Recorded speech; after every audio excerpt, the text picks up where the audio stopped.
जय हिंद। आप सभी का फिर से स्वागत है फोर क्रिएटिव स्टडीज के एक नए एपिसोड में। आज के इस एपिसोड में हम लोग देखने वाले हैं BSOC 131 के लिए चैप्टर नंबर 3 यूनिट 3 को आज के सेशन में देखने वाले हैं। इससे पहले हम लोग यूनिट 1 और 2 को देख चुके हैं, कवर कर चुके हैं। जो भी अभी तक पिछले सेशन को कवर नहीं किए उसको जरूर से जरूर कवर कर लीजिए। इससे क्या होगा कि आपके यूनिट 1 और 2 में जो आपकी बेसिक बातें दी रहती है और उसके बाद हम लोग को नेक्स्ट सेशन नेक्स्ट यूनिट जो समझने में काफ़ी ज़्यादा मदद मिलती है। तो आप सभी रेगुलर क्लास करते आए और इसका एक प्लेलिस्ट भी तैयार कर दिया गया है BSOC 131 के नाम से। प्लेलिस्ट का लिंक आपको डिस्क्रिप्शन बॉक्स में और कमेंट बॉक्स में पिन किया हुआ सबसे ऊपर में मिल जाएगा। उस लिंक पर क्लिक करने के बाद आप आसानी तरीके से सारे के सारे क्लासेस कर सकते हैं। तो आपको जरूर से जरूर वो क्लासेस करनी होगी। जैसे यूनिट 1 में कहा जाता था कि समाजशास्त्र का उद्भव किस तरह से हुआ है। ठीक है, देखिए आप यहाँ भी देख सकते हो समाजशास्त्र का परिभाषा। सबसे पहली बात, आप उद्भव इसके बारे में कहाँ कैसे इसकी शुरुआत हुई थी, कहाँ से आया, उसके बारे में जानेंगे तो आप परिभाषा की जो है ना, अगर पूछा जाए तो डिफिनेशन में आप बेहतर कर पाओगे, बेहतर तरीके से आप लिख पाओगे। तो उद्भव, उसके बाद यूनिट 2 में कहा गया था कि समाजशास्त्र और अर्थशास्त्र के बीच संबंध। तो सबसे पहले हम लोग समाजशास्त्र का परिभाषा को वहां भी देखे थे, उसके बाद अर्थशास्त्र को अध्ययन भी किए थे, अर्थशास्त्र क्या होता है उसके बारे में, इन दोनों के बीच संबंध को भी जाने थे। और आज के सेशन में क्या बताया जा रहा है, समाजशास्त्र और मानव विज्ञान यानी कि सोशोलॉजी और साइकोलॉजी के बीच संबंध, क्या संबंध है। तो उसी प्रकार यहाँ टॉपिक्स में भी वही दिया गया है। कहा जाता है कि सबसे पहला समाजशास्त्र की परिभाषा, समाजशास्त्र की परिभाषा, उसके बाद मनोविज्ञान की परिभाषा, मनोविज्ञान की परिभाषा, उसके बाद कहा जाता है समाजशास्त्र और मनोविज्ञान के बीच अंतर संबंध, इन दोनों के बीच क्या संबंध है इनको बताने के लिए कहा जा रहा है। तो देखिए कितनी इंपॉर्टेंट है, हर क्लास इंपॉर्टेंट होती है। तो आप सभी एक एक करके देखते जरूर आए और मैं जितना क्लास में करवा दे रहा हूँ उतना अगर ध्यानपूर्वक सुन लेते हैं तो आप बेहतर कर पाओगे। मैं बोल सकता हूँ बेहतर करोगे। अब तक के आपसे जो भी सीनियर स्टूडेंट हैं, आप अगर कोई जानते होंगे, आपके कोई सीनियर हैं जो मेरे बारे में बताए होंगे कि जाओ भाई आप इससे क्लास कर लो बहुत अच्छा है, तो उससे भी पूछ सकते हैं। अगर वो भेजा है तो तब तो मतलब क्यों भेजा है, कुछ बेहतर है इसलिए आपको भेजा हुआ है ना। और सर्च बॉक्स में भी आ रहा हूँ तो कम बड़ी बात नहीं है। मैं अपनी तारीफ नहीं कर रहा हूँ, आपको मैं अपने बारे में बता रहा हूँ। आप फर्स्ट ईयर के स्टूडेंट हो तो मुझे ये सब बताना उचित लगता है।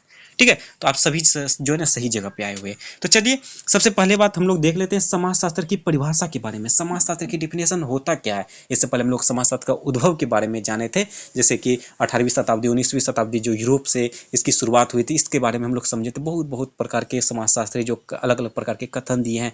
तो आज के सेशन में हम लोग समाजशास्त्र के पिता को जानेंगे, समाजशास्त्र का जनक को जानेंगे, फादर ऑफ सोशोलॉजी को जानेंगे। कौन है आखिर फादर ऑफ सोशोलॉजी। तो कहा जाता है समाजशास्त्र के जनक के रूप में ख्याति प्राप्त महान समाजशास्त्री ऑगस्टे कॉम्टे, ध्यानपूर्वक इसको ध्यान रखना है, कॉम्टे को समाजशास्त्र शब्द सबसे पहले प्रयोग में लाने का श्रेय प्राप्त है। यानी कहा जा रहा है कि आपका समाजशास्त्र का पिता किसे कहा जाता है, कॉम्टे को कहा जाता है। जिस तरह से हम लोग फिजिक्स के पिता किसे कहा जाता है, न्यूटन को कहा जाता है ना, सेम उसी तरह से सोशोलॉजी के फादर्स किसे कहते हैं, कॉम्टे को कहा जाता है। तो सबसे पहले समाजशास्त्र के शब्दों का उद्भव जो है ना, यानी कि ये प्रयोग किसने किया था, कॉम्टे ने ही किया था। ये हमें परिभाषा में देना होगा, स्टार्टिंग तो इसी तरह से करनी होगी। ओके, तो आगे कहा जाता है समाजशास्त्र समाज तथा मानवीय संबंधों के अध्ययन पर जोर देता है। समाजशास्त्र जो है हमारी समाज, हमारी सोसाइटी और ह्यूमंस रिलेटेड जो ना, ह्यूमंस के बारे में, इससे क्या संबंध है इसके बारे में हम लोग को अध्ययन करवाते हैं, जानकारियां प्राप्त करवाती है। ओके, तो समाज में जिस तरह से हम और आप रह रहे हैं, किस तरह से रह रहे हैं, एक दूसरे से कैसा संबंध है, इसके बारे में हम लोग को बताती है। उसके बाद कहा जाता है ऐसा माना जाता है कि जब मनुष्य एक दूसरे के साथ रहने लगते हैं और परस्पर संबंधों के द्वारा एक दूसरे के निकट आते हैं तो उनके बीच अंतर संबंध बनने लगते हैं। जैसे आप सभी अपने मोहल्ले में, गांव में जो है, समाज में रह रहे हो, क्या लगता है आपको, आप आसपास में जानकारियां आपको नहीं है, आपके पड़ोसी जो है, आप दोनों के बीच मतलब संबंध तो होगा ही किसी भी प्रकार का। हाँ, बात कम हो सकती है, शहरों में बहुत कम प्रकार की बात होती है, ना के बराबर बात होती है एक दूसरे से, फिर भी जानकारी तो होती है ना कि ये वो हैं, ये वो हैं। मतलब ये एक दूसरे की रहन सहन के बारे में, इसके बारे में समाजशास्त्र बताते हैं कि समाज में जो है, आप सभी इसके बारे में जो अच्छे से रिलेट कर पाओगे जो गांव के हैं। गांव में तो पूरा का पूरा गांव का लोगों के नाम पता है, उसके यहाँ क्या होने वाली है, क्या हो रहा है, उसके यहाँ कितने क्या हैं, सब कुछ बता देगा आपको, है ना। तो ये सब समाज के बारे में बताते हैं समाजशास्त्र हमें। ओके, उसी प्रकार कहा जाता है इससे सामाजिक समूहों व समुदायों का जन्म होता है। इससे क्या होता है, सामाजिक समूह और समुदाय का जन्म होता है। इसमें सामाजिक जिस तरह से हम लोग का भाईचारे की भावनाएं उत्पन्न होती है, बहुत सारी दोस्ती यारी की तरह से हम लोग इसमें निभा पाते हैं, है ना। उसी प्रकार का पारस्परिक संबंधों की प्रगाढ़ता उन्हें एक दूसरे को गहराई से समझने तथा सहयोगी भूमिकाओं में खड़े होने के लिए प्रोत्साहित करती है। जैसे आप सभी अपने बचपन की बातें याद करो, आप एक स्कूल में पढ़ रहे थे, चाहे कोई भी स्कूल हो, चाहे गवर्नमेंट हो या प्राइवेट हो, है ना।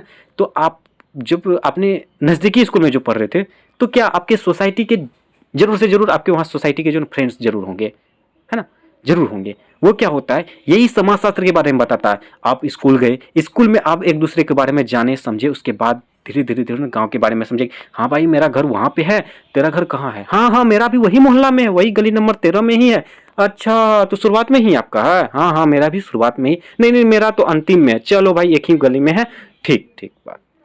मतलब ये होता है समाजशास्त्र जो है, हमारे समाज में जो रहने की, ये सब एक दूसरे की गहराई समझने की, एक दूसरे के बारे में दोस्ती यारी बढ़ने की, ये सब चीज़ें समाजशास्त्र के बारे में हम लोग को अध्ययन होती है। ठीक है, इससे यह स्पष्ट हो जाता है कि सामाजिक अस्तित्व और तथा व्यक्तित्व अस्तित्व दोनों ही एक ही सिक्के के दो पहलू हैं। जिस तरह से एक सिक्के की चीट और पाट होता है, उसी तरह से समाज में भी ये बातें कही गई है। ठीक है, चलो, इसी आधार पर विद्वानों ने समाजशास्त्र को परिभाषित करने तथा उनकी विषय वस्तु की विशुद्ध व्याख्या करने के लिए भी प्रयास किए हैं। इसके बारे में बताया गया है। ठीक उसी प्रकार आगे कहा जाता है, महान समाजशास्त्री कॉम्टे ने समाजशास्त्र की विषय वस्तु को दो भागों में विभाजित किया है। यानी कि समाजशास्त्र को हम लोग समझने के लिए दो प्रकार के भागों में बांटा। जैसे हम लोग ज्योग्राफी के बारे में ही समझ जाओ, आप लोग सभी भूगोल जरूर पढ़े होंगे, है ना। भूगोल को क्या हुआ है, दो भागों में बांटा गया, एक भौतिक भूगोल, एक मानवीय भूगोल, यानी कि जनरल ज्योग्राफी और ह्यूमन्स ज्योग्राफी, है ना। और उस तरह इंडियन ज्योग्राफी, वर्ल्ड ज्योग्राफी, मतलब समझने के लिए हम लोग को ज्योग्राफी के बारे में समझने के लिए बांट के हम लोग समझते हैं। उसी प्रकार हम लोग यहाँ भी आप समझ सकते हैं कि कॉम्टे ने क्या किया है, सोशियोलॉजी को, समाजशास्त्र को दो भागों में विभाजित किया है ना। उसी प्रकार सामाजिक स्थायित्व तथा सामाजिक गतिशीलता के रूप में इन्होंने डिवाइड किया है, बंटवारा है। उसके प्रकार कहा जाए, सामाजिक स्थायित्व में समाज के विभिन्न घटकों के अंतर संबंधों का अध्ययन शामिल है तथा सामाजिक गतिशीलता में समस्त समाजों को एक इकाई मानकर उनका विश्लेषण किया जाता है। इन दोनों के बारे में कॉम्टे ने बहुत अच्छी तरीके से बताया है कि किस तरह से सामाजिक स्थायित्व क्या होता है, उसके बाद सामाजिक गतिशीलता क्या होती है ना। फिर कहा जाता तथा यह जानने का प्रयास किया जाता है कि विभिन्न कालावधियों में उनका किस प्रकार विकास हुआ और उनमें कैसे कैसे बदलाव आए। मतलब किस तरह से समाज में किस तरह से बदलाव आ रही है, किस तरह से बदलाव आया, कब कब आया, कैसे कैसे क्या किया, इसके बारे में हम लोग किस में समझ सकते हैं, सामाजिक गतिशीलता में, प्रोग्रेस में, सोसाइटी के प्रोग्रेस किस तरह से हो रहे हैं, विकास किस तरह से कर रहे हैं, इसके बारे में हम लोग समझते हैं, जानते हैं, है ना। फिर इसी प्रकार कहा जाता है, एमिल दुर्कहेम, ये भी एक साइंटिस्ट हैं, मतलब कि समाजशास्त्री हैं, तो इसको भी ध्यान रखना है। अगर आप नाम भूल जाते हो इसके जो है, आप कुछ विद्वान के अनुसार भी लिख सकते हो, लेकिन ऐसा नहीं करना, एक ही तो है, अमिल दुर्कहेम। ठीक है, अमिल दुर्कहेम कहता है कि समाजशास्त्र सामाजिक तथ्यों का अध्ययन है। सेम वही बातें कही जा रही है, सब कोई तो वही बताएगा। जैसे मैंने क्या बताया आपको, समाज के बारे में जानने का, समाज के बारे में अध्ययन प्राप्त करने का, समाज की जो है जानकारियां प्राप्त होने को ही हम लोग समाजशास्त्र के रूप में समझते हैं, जानते हैं। ठीक उसी प्रकार सामाजिक तथ्यों के, समाज में जो जो तथ्य हैं, जो जो कथन है, जो जो चीज है, जो बातें हैं, जो चीज हो रही है, उसके बारे में अध्ययन ही तो समाजशास्त्र है ना।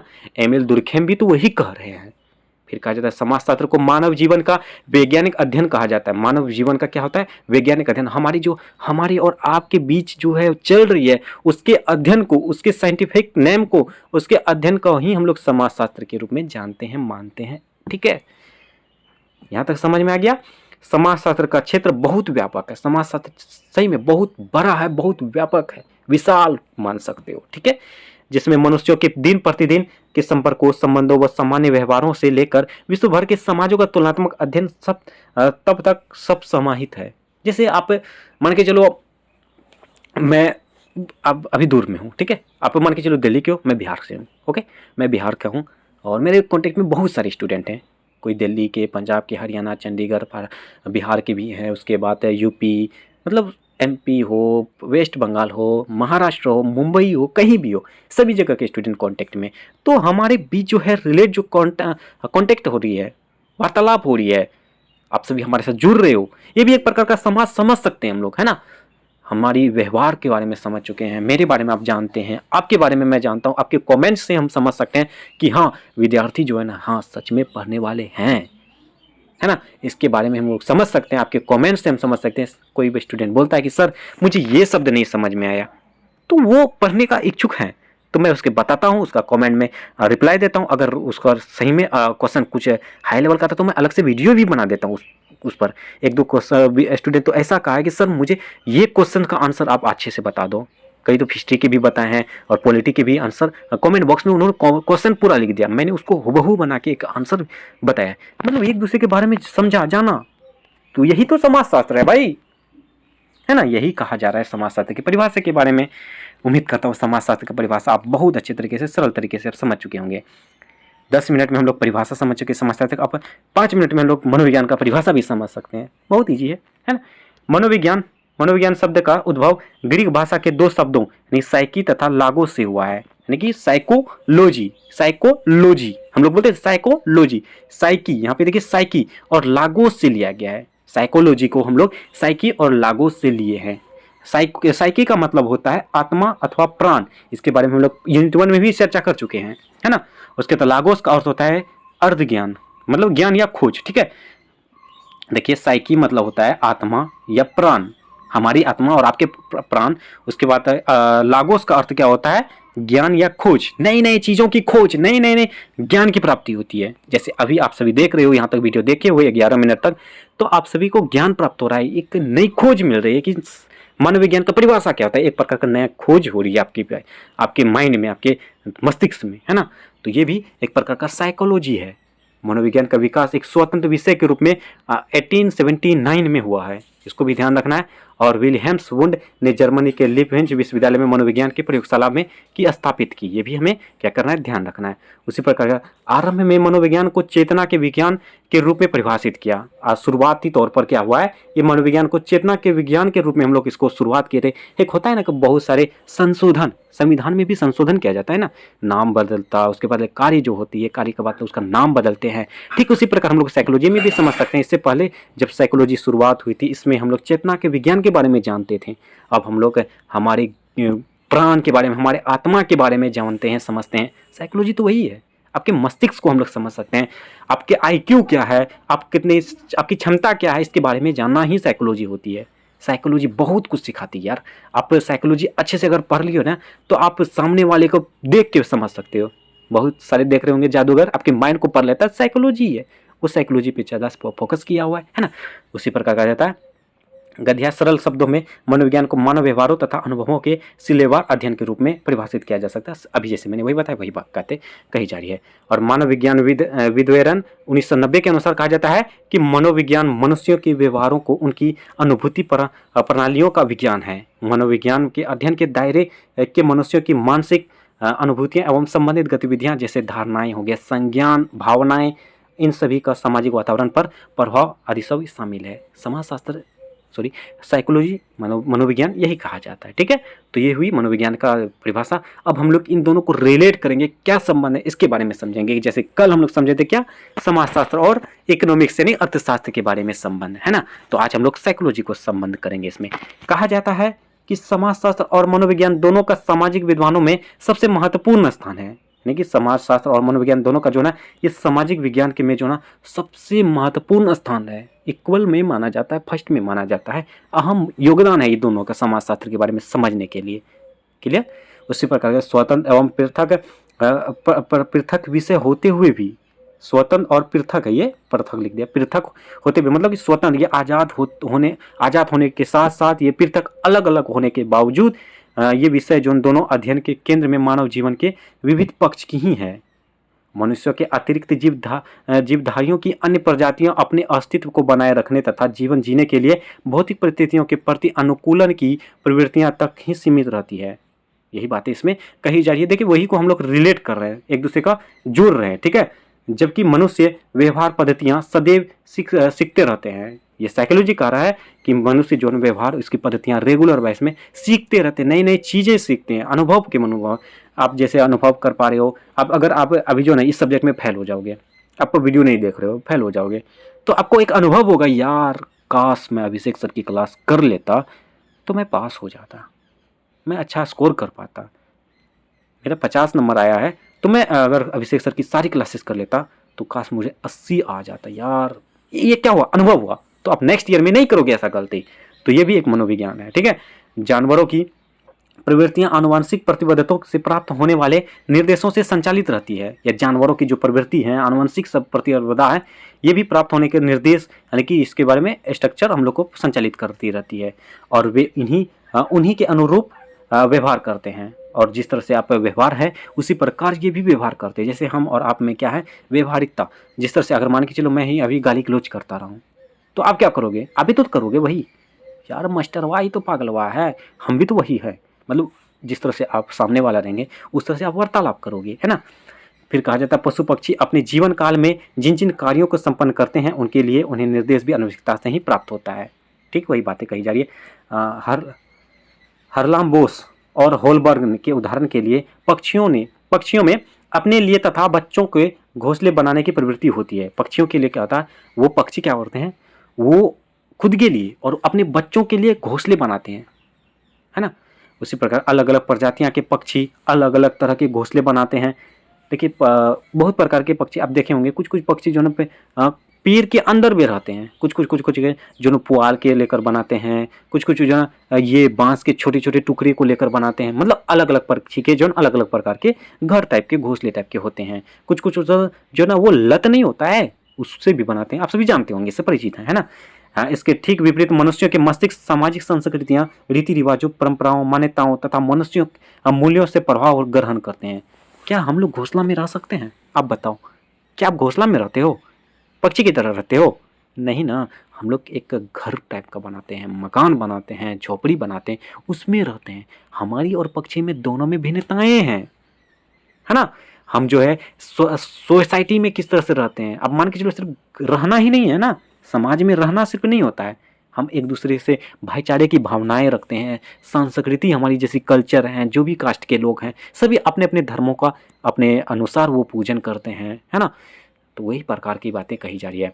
मनुष्य सभ्यता की प्रक्रिया द्वारा ऐसी व्यवहार पद्धतियाँ सीखते रहते हैं और उनके आसपास के वातावरण के साथ सामंजस्य स्थापित करने में भी सहयोगी होती है। मैंने क्या बताया आपका, भाईचारे की भावनाएं, ये सब क्या होता है। देखिए समाज में हम जो रह रहे हैं ये समाज शास्त्र हुआ, सोशोलॉजी कह रहा है। और उसी प्रकार हम लोग समाज में जिस तरह से रीति रिवाज है, कानून बना दिया है कि मेरे गांव में जो है ना इस तरह से होनी चाहिए, आप इस तरह से कुछ भी नहीं कर सकते हो, अपराध नहीं कर सकते हैं, ये रूल्स हैं, रेगुलेशंस हैं। तो ये सब साइकोलॉजी रहता है। अब मान के चलो आप सोसाइटी में रहते हो, ठीक है, जो नियम है, मतलब आप मान के चलो कोई भी धर्म के हो, आप हिंदू धर्म के हो तो आप जो हिंदू के पर्व हैं आप उस तरह से निभाते हो, है ना, निभाते हैं ना। तो ये साइकोलॉजी है। आप अपने धर्म को समझ रहे हो, जानते हो, उसके बातों को मानते हो। लोग का जो कर रहे हैं, आपके पड़ोसी जो हैं, जो इस धर्म के हैं, अगर उसी धर्म के आप भी हैं तो वे आप भी वैसे करते हैं। ये साइकोलॉजी है। साइकोलॉजी हम लोग को बहुत कुछ सिखाती है। आसपास के रहन सहन की तरीका, तौर तरीके और रीति रिवाज हो गया, संस्कृति हो गया, परंपरा हो गया, ये तमाम चीज़ें हम लोग को साइकोलॉजी ही समझाती है, साइकोलॉजी ही सिखाती है ना। फिर उसी प्रकार का मनुष्य को सामाजिक संदर्भों से ऐसी जानकारियां प्राप्त होती रहती है जो जीवन की परिस्थितियों के साथ साथ उनका तालमेल बैठाने के लिए जरूरी होता है। ठीक वही बातें कही जा रही है। फिर उसी प्रकार कहा जाता है मनोविज्ञान की प्रमुख विषय वस्तु मनुष्य के मन का अध्ययन है। मनोविज्ञान की प्रमुख विषय वस्तु क्या होता है, मन का अध्ययन है। आप अगर आपके मन में काबू हो गया तो बहुत कुछ कर सकते हो। मन विचलित हुआ तो सब कुछ खत्म हुआ। यहाँ तक आप देखे होंगे। इसमें से बहुत सारे बोले सोचते होंगे मन में जो जरूर आया होगा, सॉरी, कि बाद में देख लूंगा, है ना। सच है ना। और कुछ नहीं, मुझे देखना है, मुझे बेहतर करना है। अब दोनों में अंतर यही है। ये मन का अध्ययन है, ये साइकोलॉजी कहता है, मनोविज्ञान कहता है ना। मनुष्य की सोच, उनके व्यवहार, उनकी भावनाएं, उनकी धारणाएं तथा जीवन मूल्य एक खास सामाजिक परिवेश में उनके अव्यक्तित्व का निर्माण करते हैं, है ना। ठीक है, वही बातें हैं। जबकि समाजशास्त्र सामाजिक परिवेश, सामाजिक संस्थान जैसे परिवार, समुदाय आदि का अध्ययन करते हैं। अभी बताया था, यही एग्जाम्पल भी दिया था। समाजशास्त्र क्या बताता है, हमारे जो समाज में जिस तरह से रह रहे हैं, सामाजिक जीवन के स्तर, परिवार हो गया, समुदाय हो गया, ये समाजशास्त्र के अध्ययन हो गया। और हम लोग को रीति रिवाज, परंपराएं, ये सब धारणाएं, भावनाएं, व्यवहार हो गए, ये सब मनोविज्ञान के अंतर्गत आते हैं। तो ये सब संबंध है ना। सामूहिक योग्यता का आकलन करते समय समाज विज्ञानी तथा मनोविज्ञान समूह की सामान्य रुचियां, उनके अंदर मौजूद सहयोग की भावनाएं, सह आवृत्तियों के बारे में, यही सब बातें इसमें कहा जाता है। रुचि समानता आधार पर अपना विकास कर सकते हैं। इस तरह से यही संबंध है समाजशास्त्र और मनोविज्ञान के बीच। और उम्मीद करता हूँ आप सभी को जो है ना ये समाजशास्त्र का परिभाषा, उसके मनोविज्ञान की परिभाषा, उसके बाद आप जो है इन दोनों के बीच क्या संबंध था, गहरा संबंध भी है, तो इसके बारे में आप लोग समझ चुके होंगे। और आप सभी आज के बाद मनोविज्ञान उसके बाद समाजशास्त्र के बारे में अच्छी तरीके से लिख पाएंगे। अगर एग्जाम में आया तो आप 4 क्या होगे, फोड़ना नहीं है, लिखना है, ठीक है। 4 दोगे तो कॉपी ही खत्म हो जाएगा, तो लिखना है, ठीक है। तो आज के सेशन में बस इतना ही रहने देंगे। बहुत जल्द मिलेंगे हम लोग नेक्स्ट यूनिट में, यूनिट नंबर 4 में। तो तब तक के लिए हम लोग विदा लेंगे। और एक रिक्वेस्ट भी है, जो भी चैनल में पहली बार आए हैं और चैनल को सब्सक्राइब नहीं किए हैं तो प्लीज़ चैनल को सब्सक्राइब जरूर कर लेना और बेल आइकन को जरूर हिट करें। सेशन अच्छा लगे तो लाइक जरूर कीजिएगा, कमेंट के माध्यम से किसी भी प्रकार का डाउट जरूर पूछिए और अपने दोस्तों को भी ज़्यादा से ज़्यादा शेयर कीजिए। चलिए मिलते हैं नेक्स्ट सेशन में, तब तक के लिए थैंक यू, जय हिंद।